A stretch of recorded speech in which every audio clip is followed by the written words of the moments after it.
नमस्कार। आज हम कक्षा दशम विषय विज्ञान के अध्याय 1 रासायनिक अभिक्रियाएं एवं समीकरण को आरंभ करेंगे। हम निम्नलिखित बिंदुओं को दैनिक जीवन के अनुभवों व उदाहरण के माध्यम से समझेंगे। नंबर 1 रासायनिक अभिक्रिया, नंबर 2 रासायनिक समीकरण, नंबर 3 रासायनिक समीकरण लिखना, नंबर 4 संतुलित व असंतुलित समीकरण, नंबर 5 रासायनिक अभिक्रियाओं के प्रकार। पिछली कक्षाओं में हम विभिन्न प्रकार के परिवर्तनों के बारे में पढ़ चुके हैं। हमने पढ़ा था कि बर्फ का पिघलना एक भौतिक परिवर्तन है और लकड़ी का जलना रासायनिक परिवर्तन है। आज हम रासायनिक अभिक्रियाओं के बारे में जानेंगे। हमने अनुभव किया है कि गर्मियों में दूध ज़्यादा समय में खट्टा हो जाता है। हमने देखा भी है कि लोहे में जंग लग जाती है, भोजन को पकाया जाता है। इन सभी परिस्थितियों में प्रारंभिक वस्तु की प्रकृति तथा पहचान कुछ न कुछ बदल जाती है। ये परिवर्तन ही रासायनिक अभिक्रिया है। किंतु रासायनिक अभिक्रिया का वास्तविक अर्थ क्या है, इसे जानने के लिए आइए कुछ क्रियाकलाप करते हैं। एक 3-4 सेंटीमीटर की मैग्नीशियम रिबन लेते हैं। इसे रेत माल पेपर से रगड़कर साफ कर लेते हैं। अब इसे चिमटे की सहायता से पकड़कर स्पिट लैंप की सहायता से गर्म करते हैं। इसकी राख को एक वॉच ग्लास में एकत्रित कर लेते हैं। हम एक श्वेत चूर्ण प्राप्त होता है जिसे मैग्नीशियम ऑक्साइड कहते हैं। यह श्वेत चूर्ण वायु में उपस्थित ऑक्सीजन तथा मैग्नीशियम के बीच होने वाली अभिक्रिया के कारण बनता है। एक और प्रयोग देखते हैं जो आप घर पर रहकर भी कर सकते हैं।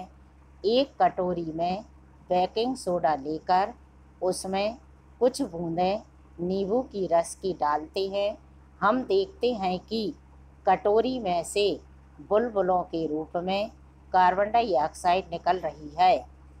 पहले प्रयोग में मैग्नीशियम के रंग में परिवर्तन और दूसरे प्रयोग में कार्बन डाइऑक्साइड का उत्सर्जन रासायनिक अभिक्रिया को प्रदर्शित करता है। निम्न किसी भी प्रेक्षण की सहायता से हम निर्धारित कर सकते हैं कि रासायनिक अभिक्रिया हुई है। नंबर 1 अवस्था में परिवर्तन, नंबर 2 रंग में परिवर्तन, नंबर 3 गैस का उत्सर्जन, नंबर 4 तापमान में परिवर्तन। इस प्रकार हमने रासायनिक अभिक्रिया को समझा। अब हम रासायनिक समीकरण को समझेंगे। हमने देखा था कि जब ऑक्सीजन की उपस्थिति में मैग्नीशियम की पट्टी जलती है तब यह मैग्नीशियम ऑक्साइड में परिवर्तित हो जाती है। लेकिन इस प्रयोग को भाषा के रूप में लिखना लंबा हो जाता है। इसे हम संक्षिप्त रूप में इस प्रकार लिख सकते हैं: magnesium plus oxygen equal magnesium oxide. इस संक्षिप्त रूप को ही रासायनिक समीकरण या केमिकल इक्वेशन कहते हैं।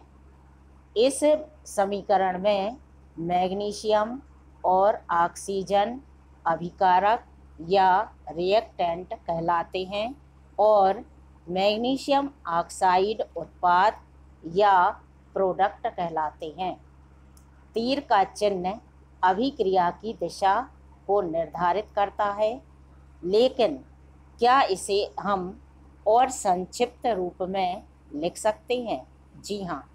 यदि हम इन तत्वों के संकेतों का प्रयोग करें तो हम पाते हैं कि मैग्नीशियम के लिए Mg, ऑक्सीजन के लिए O2 व मैग्नीशियम ऑक्साइड के लिए MgO से हम एक समीकरण Mg + O2 = MgO प्राप्त होता है।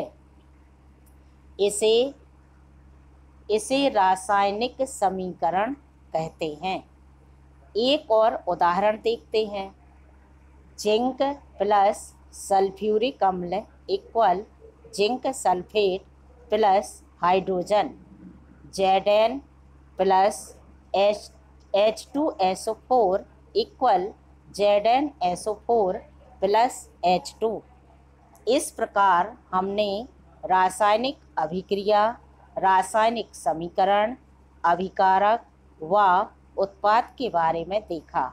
आइए इन्हें शब्दों के रूप में देखें। नंबर 1, रासायनिक अभिक्रिया, कोई क्रिया जिससे रासायनिक परिवर्तन हो।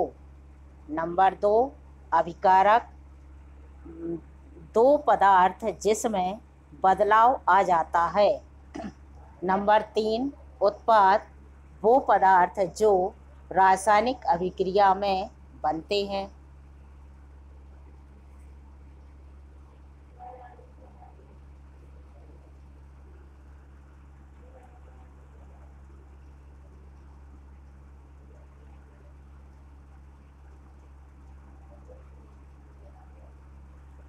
अब हम संतुलित व असंतुलित रासायनिक समीकरण देखते हैं।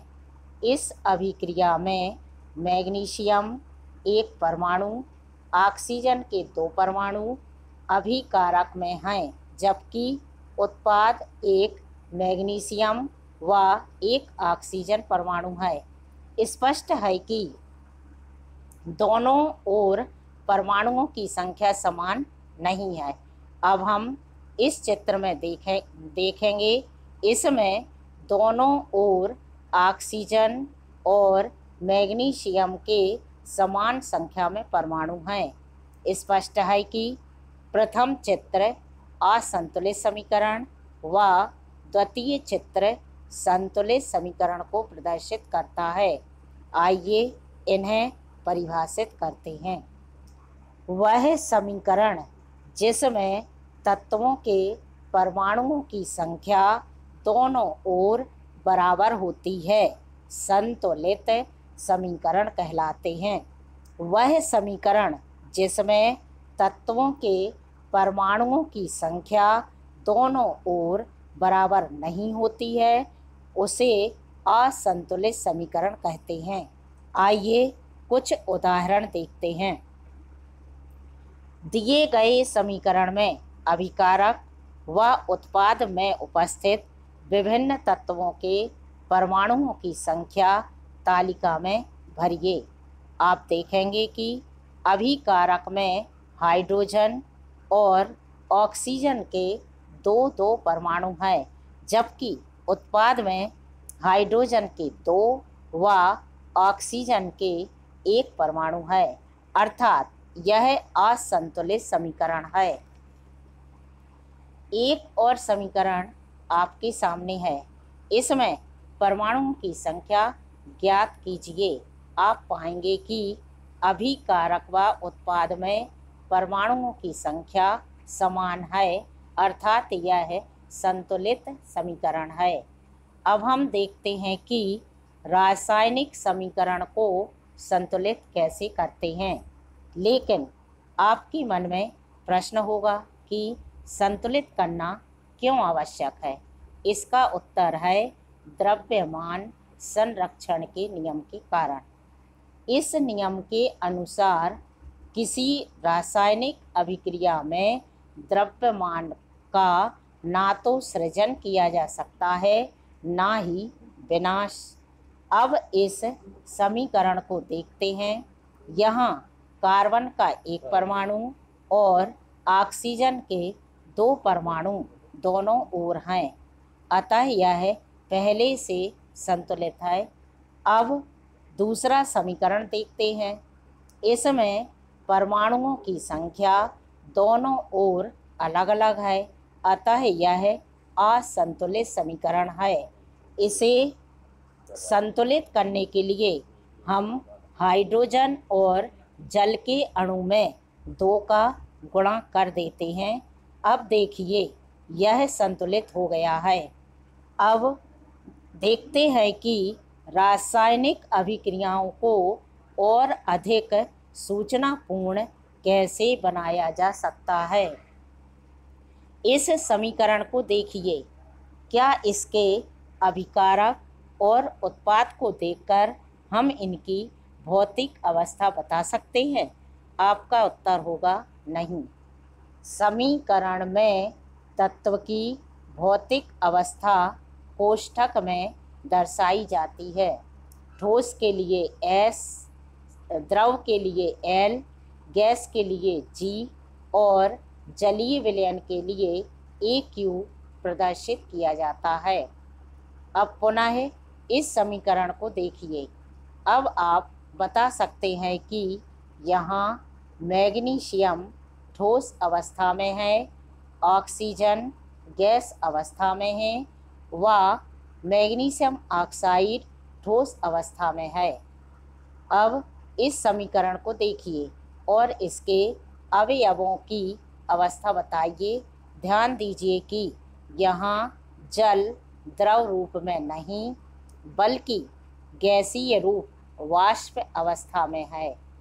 आइए अब रासायनिक अभिक्रियाओं के प्रकार देखते हैं। नंबर 1 संयोजन अभिक्रिया, कॉम्बिनेशन रिएक्शन। नंबर 2 वियोजन अभिक्रिया, डीकॉम्पोजिशन रिएक्शन। नंबर 3 विस्थापन अभिक्रिया, डिस्प्लेसमेंट रिएक्शन। नंबर 4 द्विविस्थापन अभिक्रिया, डबल डिस्प्लेसमेंट रिएक्शन। नंबर 5 उपचयन व अपचयन, ऑक्सीडेशन रिडक्शन। इनका वर्णन हम अगले कालखंड में पढ़ेंगे।